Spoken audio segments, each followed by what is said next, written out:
Hey guys, welcome to my newest video. Thank you for clicking on it. Today's video is all about limited ingredient diets.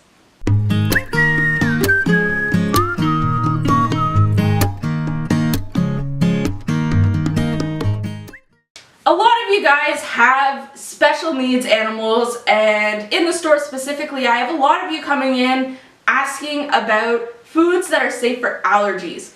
And it's becoming more and more popular that it's being recommended by not only vets but nutritionists that animals are fed a limited ingredient diet for allergies.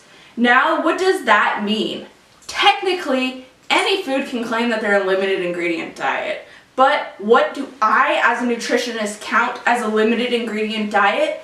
Well, there's not really a definition for this. Limited ingredient diets, technically in my view, should have one protein source. Now, I realize that this is where it gets a bit tricky. One protein source technically only applies to the meat. In my opinion, it should also apply to any fat that is going to be in the food. If you're feeding a food for allergies and it's, let's say for a chicken allergy, and you're feeding a food that's, we'll say venison, and it has a chicken fat in it, is that a limited ingredient diet? In my opinion, no, not really. Now the science is out on this, and some nutritionists and vets will tell you that if it is not the protein, if it's a fat or something else, cartilage, anything but the meat protein basically, that an animal will not react to it. Now, in my opinion, this is kind of phooey because Finnegan is allergic to lamb, turkey, and chicken, and if we feed him anything with chicken fat,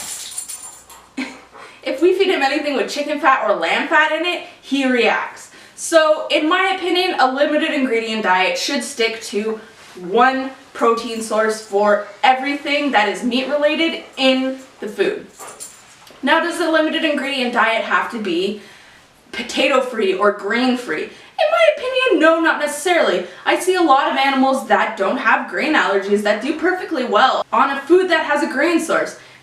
If it does have multiple grains, it's a bit wishy-washy because then again, you're adding more to the diet that could lend itself to a reaction. A limited ingredient diet should be as simple as possible. It should have one protein source, possibly one grain source if there is a grain in it, and then it's regular stuff that is needed, like the fruits and vegetables for dogs, any botanicals that are lent to food. In some instances, like a canna, they add like lavender, marshmallow root, stuff like that. And then your source of vitamins and minerals. Whether these are synthetic or natural, it doesn't really matter. When it comes to limited ingredient diets, is fish oil okay? I mean, this depends. Ideally, what I like is where the company Go, which we feed Finn, doesn't have fish oil in any of their foods that don't contain fish. The reason that I say this is because if you have a dog with a fish allergy, then feeding a food that's limited ingredient diet but has a fish oil in it is going to be a little bit wishy-washy. The dog could react. Generally, I recommend in limited ingredient diets foods use like coconut oil or canola oil or other natural sources of oil that are still perfectly good for the fat content of the food, but just stays away from adding more protein sources or whatnot to the food, just to make it more simple. When it comes to limited ingredient diets, what is considered a limited ingredient diet source protein? So generally, I suggest that anything with one protein source is a limited ingredient diet. Now, I mean, yes, this does include chicken. Not every dog is allergic to chicken, therefore animals with other allergies such as beef or lamb or etc. can be fed a chicken diet. So yes, chicken is a source of protein that is included in a limited ingredient diet. Generally, what you see more for limited ingredient diets is more venison. Kangaroo is becoming very popular. Fish, salmon, lamb is also quite still popular for limited ingredient sources. Anything that basically isn't a high allergen.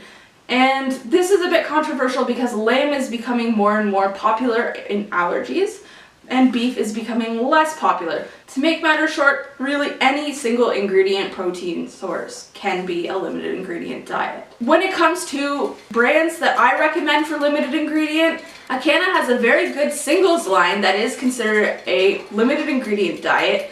Go is one of the top that I recommend, if not the top brand that I recommend for limited ingredient sources and for dogs with allergies.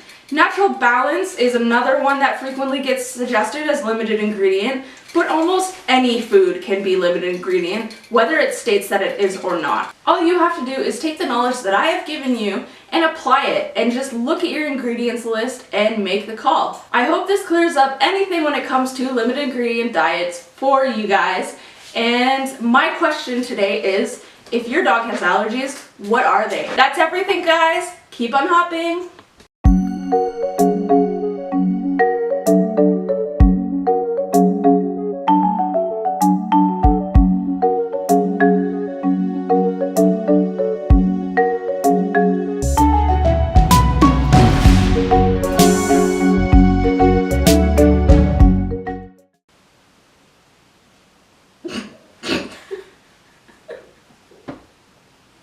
I don't even know what you could let him go.